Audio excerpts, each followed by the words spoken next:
Hello students, welcome to next class of chapter sets। तो बच्चों आज कुछ बात कर लेते हैं, है ना। 1 मिनट।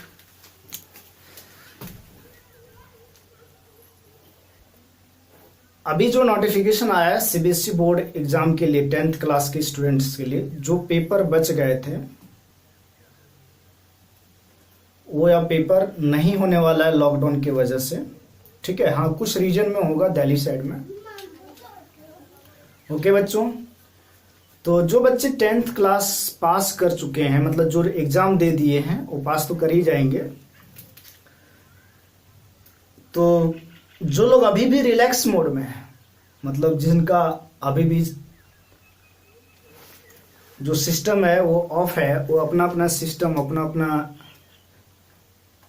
है ना ऑपरेटिंग सिस्टम को क्या करो, ऑन कर लो और पढ़ाई स्टार्ट करो। ऐसा इसलिए मैं बोल रहा हूँ बच्चों कि 11th क्लास का जो सिलेबस है ना वो बहुत ही वास्ट है। अगर मैथमेटिक्स की बात करें तो होता क्या है कि जो 11th क्लास का सिलेबस है as compare to 10th class, वो 3 टाइम्स ज़्यादा है। 3 टाइम्स सोचो। तो कोई स्टूडेंट्स अगर 10th क्लास में बहुत ही तेज है पढ़ने में, और अगर वो बच्चा ओवर कॉन्फिडेंस में रहता है कि हम तुरंत कर लेंगे, ऐसे कर लेंगे, वैसे कर लेंगे, तो इम्पॉसिबल है। 11th का साइंस पढ़ने के लिए, खास करके मैथ्स पढ़ने के लिए या बायोलॉजी भी पढ़ने के लिए, यानी साइंस पढ़ने के लिए बच्चों को, आप लोगों को स्मार्ट वर्क करना पड़ेगा। हार्ड वर्क के साथ स्मार्ट वर्क भी होना चाहिए। ऐसा इसलिए मैं बोल रहा हूं कि सिलेबस जो है आपका 10th क्लास से 11th क्लास का सिलेबस 3 टाइम्स है। मतलब अचानक ऑन द स्पॉट सिलेबस बहुत ज्यादा हो जा रहा है। तो आपको धीरे धीरे पढ़ना पड़ेगा और स्मार्टली वर्क करना पड़ेगा बच्चों। ठीक है, ये 2 साल 11th 12th और जब तक IIT JEE का एग्जाम आप क्वालिफाई नहीं कर जाते हो तब तक आपको घूमना फिरना लगभग बंद कर देना पड़ेगा। ओके माय डियर स्टूडेंट्स, तो चलें स्टार्ट करते हैं क्लास 11th। क्लास 11th और आज अपन पढ़ेंगे operation on sets. Operation on sets बच्चों, ऑपरेशन ऑन सेट्स पढ़ने से पहले एक और सेट होता है। टाइप्स ऑफ सेट हम लोग पढ़ रहे थे ना, तो बताया था कि कुछ सेट हम लोग आगे पढ़ते जाएंगे जैसे जैसे काम लगेगा। तो एक और सेट होता है यूनिवर्सल सेट। यूनिवर्सल सेट है ना, दिमाग में आ रहा होगा यूनिवर्सल सेट। देखो बच्चों, नाम से ही पता चल रहा है कि यूनिवर्स का मतलब क्या होगा।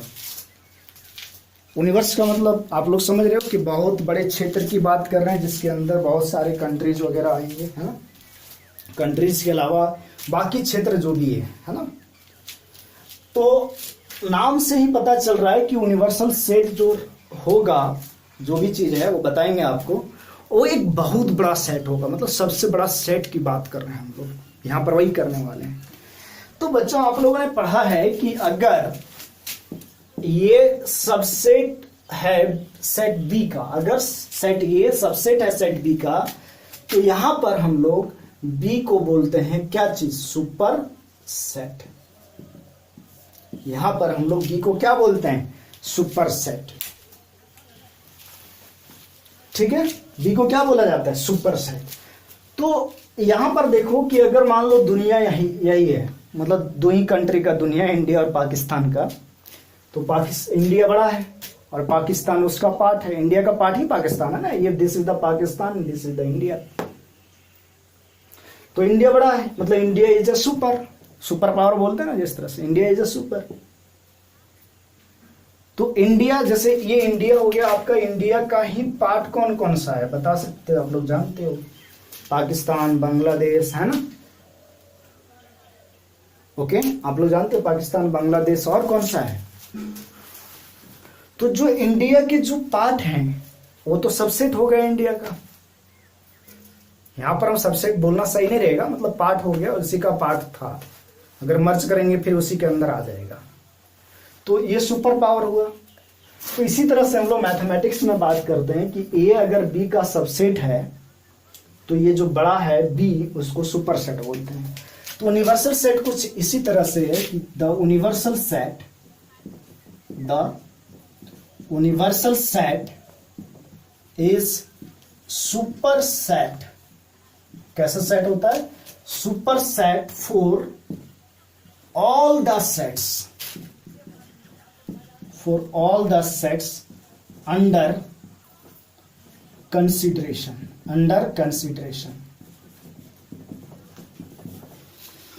कहने का मतलब अंडर कंसिडरेशन लिखने का मतलब क्या हुआ बच्चों कि अगर हम लोग 5-6 सेट्स की बात कर लें, है ना, एक यूनिवर्स की बात करो, उस यूनिवर्स में बहुत सारे सेट्स होंगे। तो वो जो यूनिवर्स होगा उसी को तो यूनिवर्सल सेट बोलेंगे, क्योंकि उसके अंदर सभी सेट्स आ जाता है। और ऐसे में यहां पर सेट थ्योरी में उसको सुपर सेट बोलते हैं। तो universal set is the super set for all the sets under the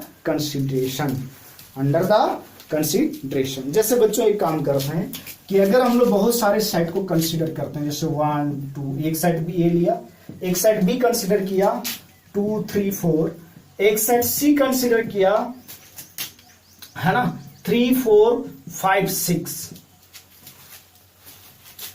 ये सेट्स हम लोगों ने कंसीडर किया।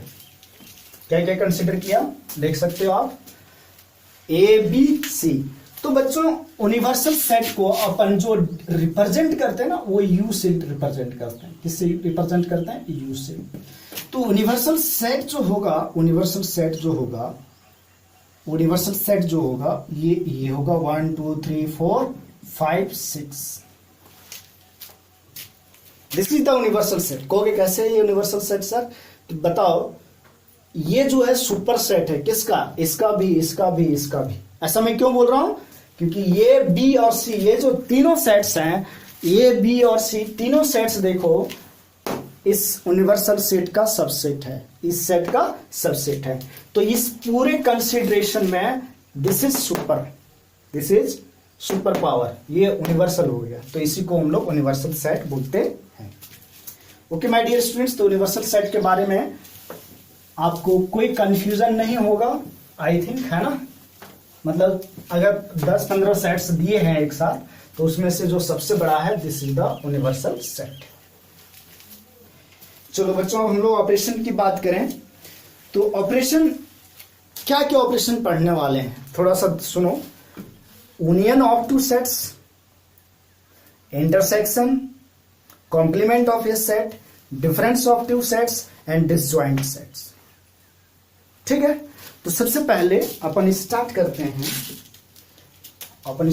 हैं यूनिवर्स, ये union of two sets.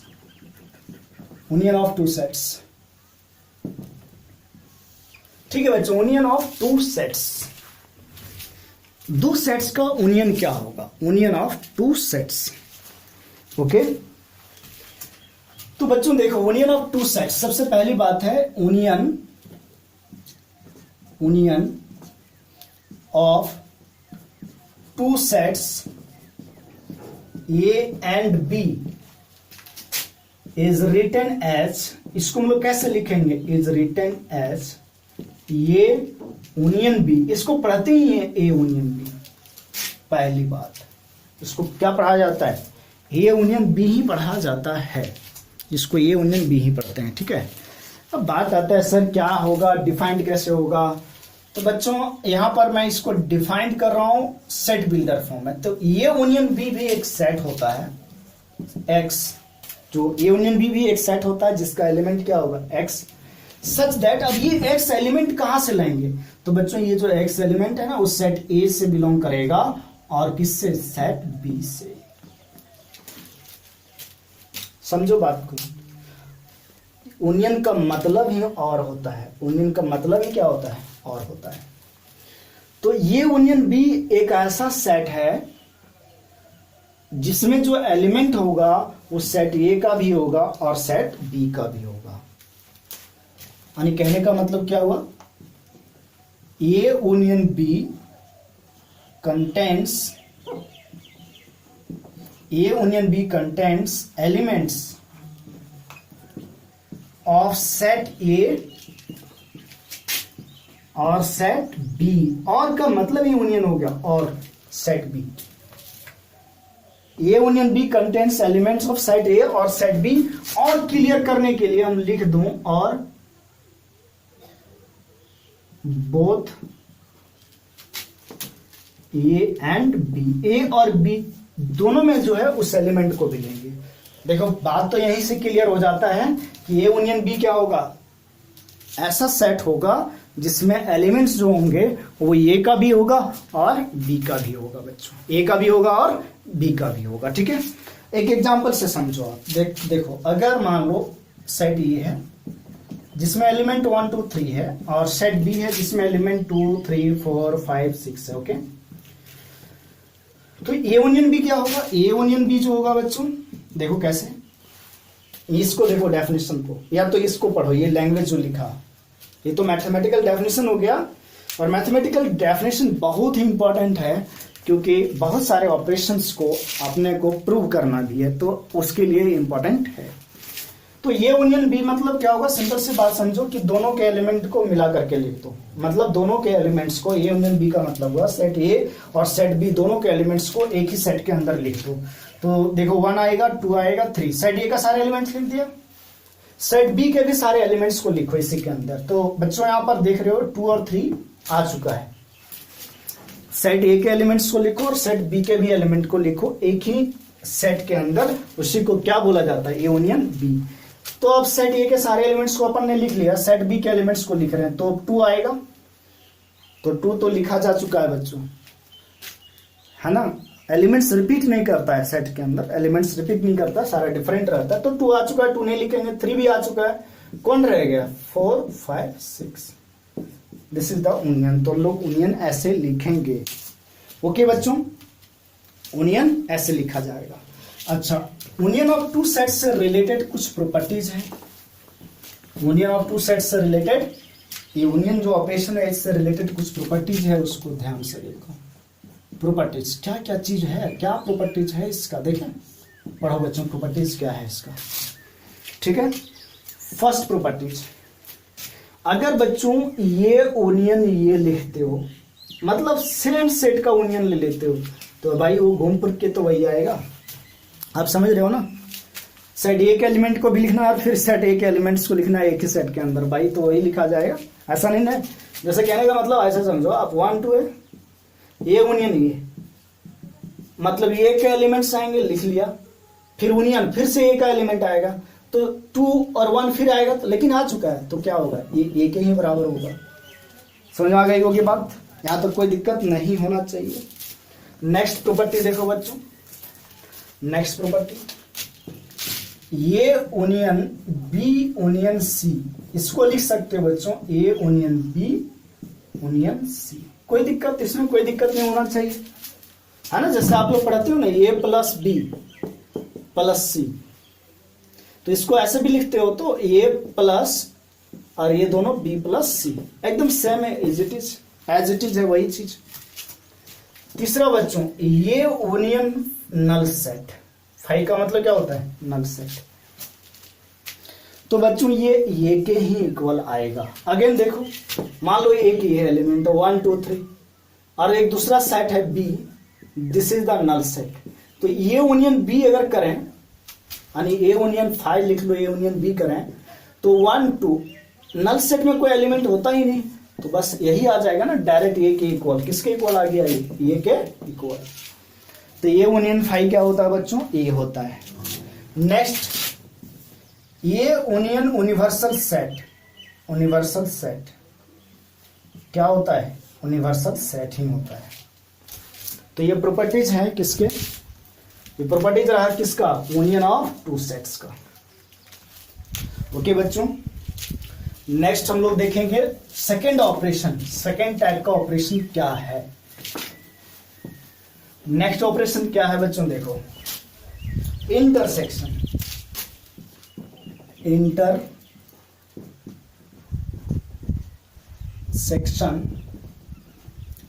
Of two sets. Dear students, intersection का सिंबल होता है उल्टा यू। तो बच्चों, इंटरसेक्शन ऑफ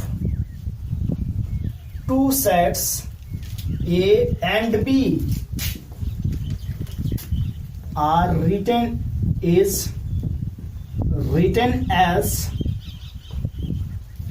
ये इंटरसेक्शन बी, इसको पढ़ेंगे ये इंटरसेक्शन बी। क्या पढ़ेंगे बच्चों? ये इंटरसेक्शन बी ही पढ़ेंगे। अब इसका डेफिनेशन क्या होगा?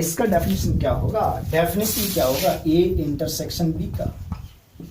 बच्चों, this is also a set and elements of set is x. मान लिया इसको, सेट ए का एलिमेंट को क्या मान लिया? एक्स मान लिया।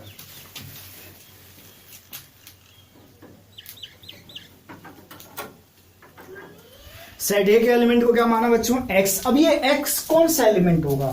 तो बच्चों, एक्स वो एलिमेंट होगा जो सेट ए में है और जो सेट बी, दोनों में है। एंड का मतलब दोनों में जो है, सेट ए में भी है और सेट बी में भी है, वो चीज क्या हो जाएगा? वही क्या होगा? इंटरसेक्शन होगा। इसका मतलब क्या हुआ? इसका मतलब, चलो मैं इसका मीनिंग समझा देता हूं। इसका मीनिंग क्या हुआ कि ये intersection B is a set which contains elements which are present in both sets A and B। आपको समझ में आ गया होगा कि ये इंटरसेक्शन बी में वैसे एलिमेंट्स आएंगे जो ए में भी प्रेजेंट है और बी में भी प्रेजेंट, मतलब दोनों में जो प्रेजेंट है ना एलिमेंट्स, वो ए इंटरसेक्शन बी में आएगा। जैसे बच्चों एग्जाम्पल की बात करें तो ये 1 2 3 4 5, ओके, और एक सेट अपन बी लिया 3 4 5 6 7। तो बच्चों ये इंटरसेक्शन बी क्या होगा? आप ही लोग बताओ कि ये दोनों सेट्स में कौन कौन से एलिमेंट्स प्रेजेंट है, मतलब दोनों में कॉमन क्या? कॉमन का मतलब समझे ना, कॉमन कौन, बाहर कौन आता है, कॉमन कौन आता है जो दोनों में है। तो दोनों में कौन कौन से एलिमेंट हैं? 3 है 4 है 4 है 5 है 5 है। तो क्या आ जाएगा?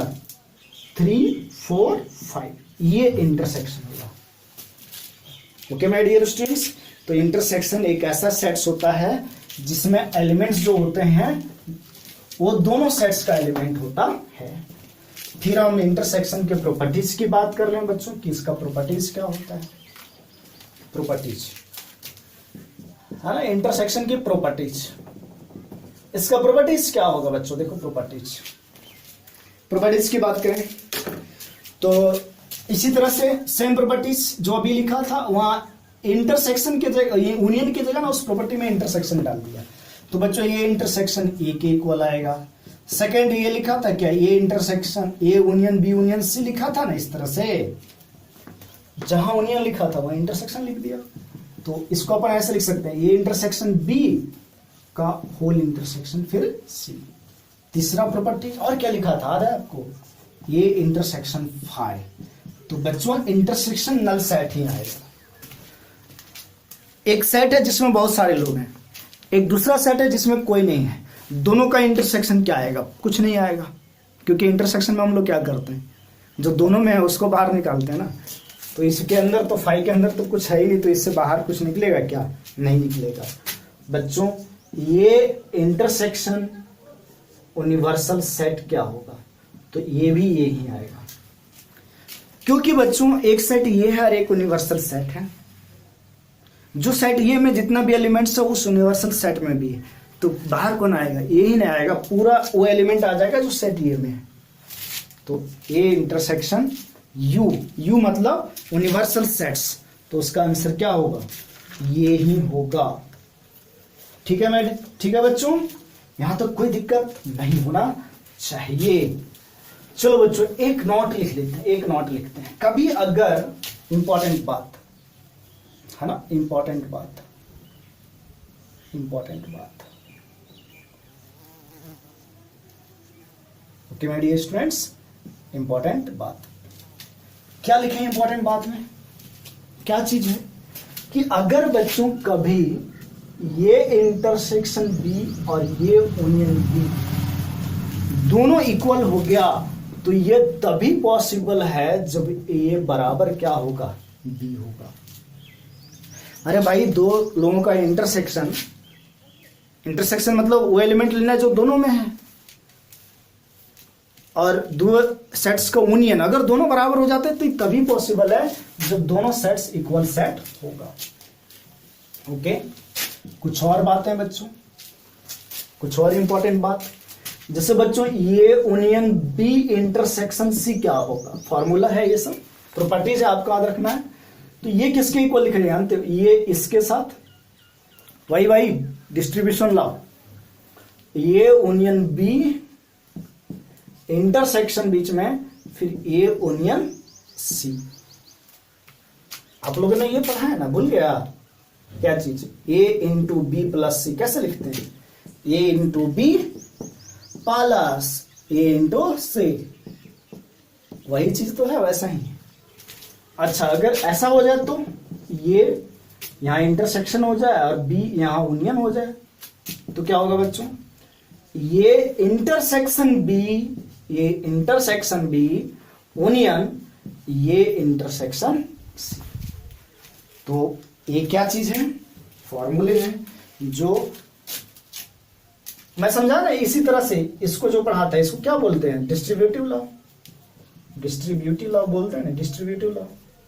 तो एक तरह से ये डिस्ट्रीब्यूटिव लॉ ही है, क्या चीज है, डिस्ट्रीब्यूटिव लॉ है। ओके माय डियर स्टूडेंट्स, कोई दिक्कत यहां तक।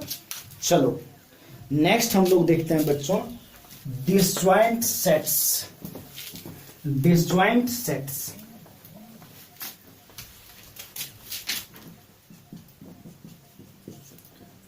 डिसजॉइंट सेट्स, देखो बच्चों ज्वाइंट का मतलब क्या होता है, समझ रहे हो, दोनों को ज्वाइन कर लेना। डिसज्वाइंट का मतलब क्या होता है, दोनों को अलग कर लेना। तो बच्चों दो सेट जो है ना, ये और बी, अगर इसका इंटरसेक्शन एक नल सेट आ जाए, अगर दो सेट्स का इंटरसेक्शन नल सेट आ जाए, तो A and B are disjoint, ये दोनों क्या होगा, डिसज्वाइंट होगा।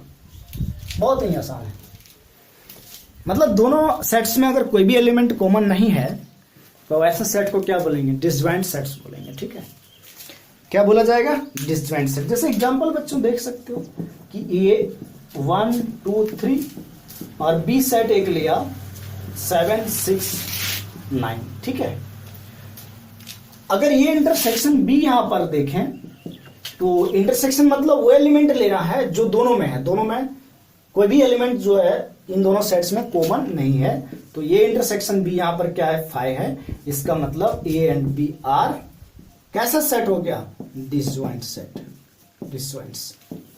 ओके माय डियर स्टूडेंट्स, ये सारे टर्म जो है ना प्रोबेबिलिटी में बहुत ही काम आता है। चलो बच्चों ये डिसज्वाइंट सेट हुआ, और देखो एक टर्म और चीज है, difference of two sets, difference of two sets. आपको मैं पहले बता चुका हूं कि ये सेट थ्योरी में जो हम लोग पढ़ रहे हैं वो ज्यादातर क्या है, थ्योरी है। ज्यादातर क्या है बच्चों, थ्योरी पढ़ना है, मतलब जानना है, इंफॉर्मेशन लेना है। तो इसको केवल आपको पढ़ते रहना है। ठीक है, इसके क्वेश्चन जो होता है ना बहुत ही इजी होता है, बस आपको क्या करना है, क्वेश्चन तो मत पूछो, इससे इजी क्वेश्चन तो किसी चैप्टर में बनेगा नहीं मैथ में, इससे इजी क्वेश्चन किसी दूसरे चैप्टर में मैथ्स में आपको मिलने वाला नहीं है। इसमें इसके क्वेश्चन को सॉल्व करने में टाइमिंग भी कम लगता है और इजी भी होता है चैप्टर, और थोड़ा सा एक चीज है कि इसमें याद रखने वाली बातें ज्यादा है, जो कि आगे के चैप्टर में आपको काम आते रहेगा। तो difference of two sets, okay my dear students, difference of two set, difference of two sets. जैसे बच्चों ए माइनस बी की बात कर रहे हैं, difference of two sets A minus B, जैसे ए और बी दो नॉन एम्पैथी सेट्स हैं, तो ए माइनस बी क्या आएगा? ये माइनस बी क्या आएगा बच्चों? समझो एक सेट ही होगा जिसका एलिमेंट x है, सच दैट x जो है ना, वो x जो एलिमेंट है वो सेट ए का होगा लेकिन सेट बी का नहीं होगा, सेट बी का नहीं होगा। इसका मतलब क्या हुआ समझो आप, a माइनस बी, ये जो लिखा है a माइनस बी के अंदर वही एलिमेंट्स आएंगे जो a में है लेकिन b में नहीं आएंगे। एक ऐसा सेट जिसमें एलिमेंट्स केवल ये का होगा बट वह एलिमेंट्स बी में नहीं रहना चाहिए। ये मतलब मैं इसका मीनिंग लिख दिया, ये जो है ना आपका लिखा है देखो, x belongs to A but does not belongs to B. कहने का मतलब ये इंग्लिश में उसको हिंदी में किया है, बहुत सिंपल सी बात है।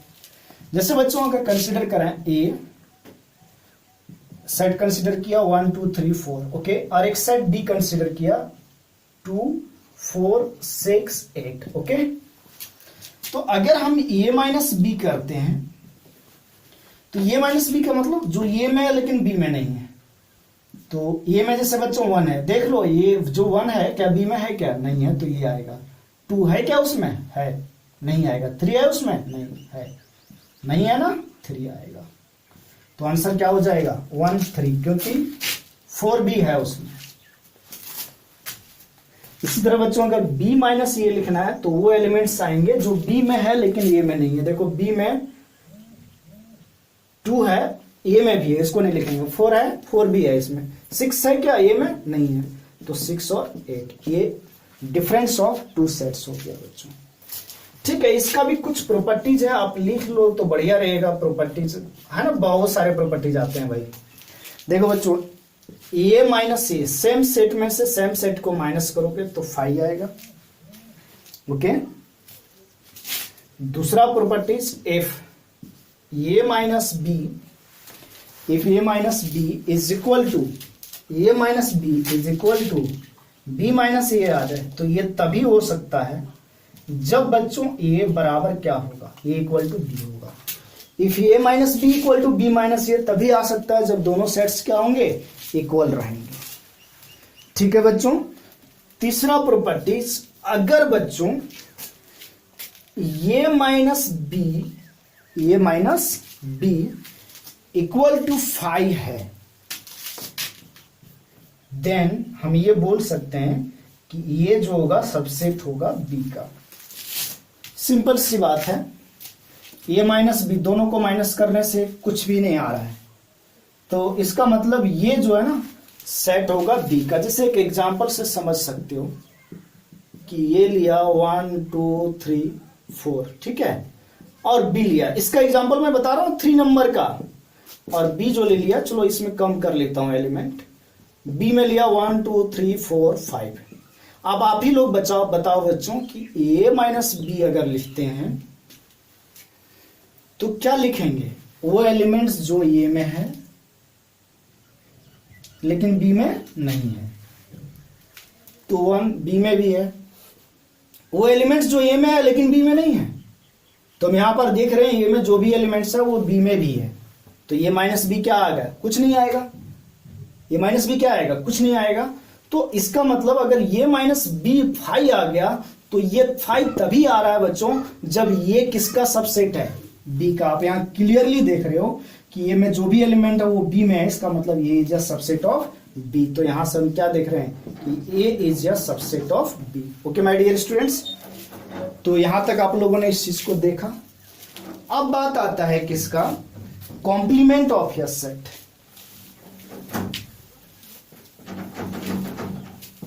Complement of sets.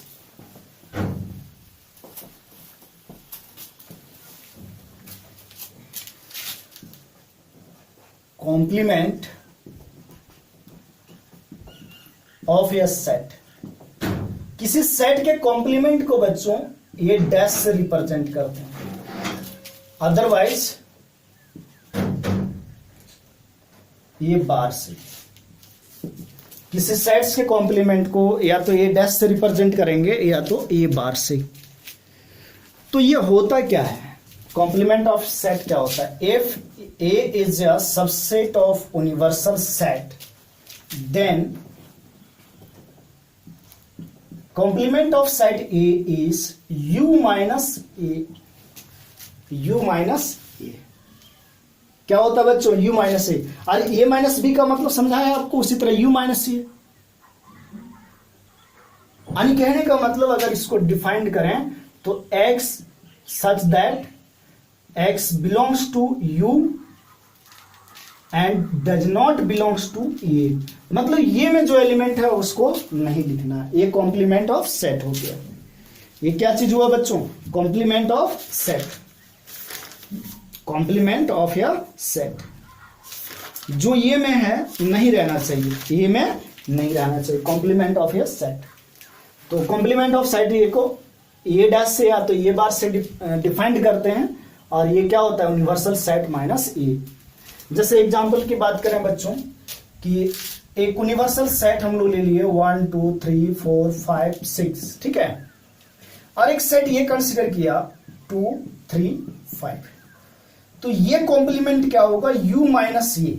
और इसका मतलब आप समझते हो, वो एलिमेंट जो u में है लेकिन ये में नहीं है, तो u में देखो 2 3 5, ये में देखो 2 3 5 आ गया, तो 2 3 5 इसमें नहीं लिखेंगे।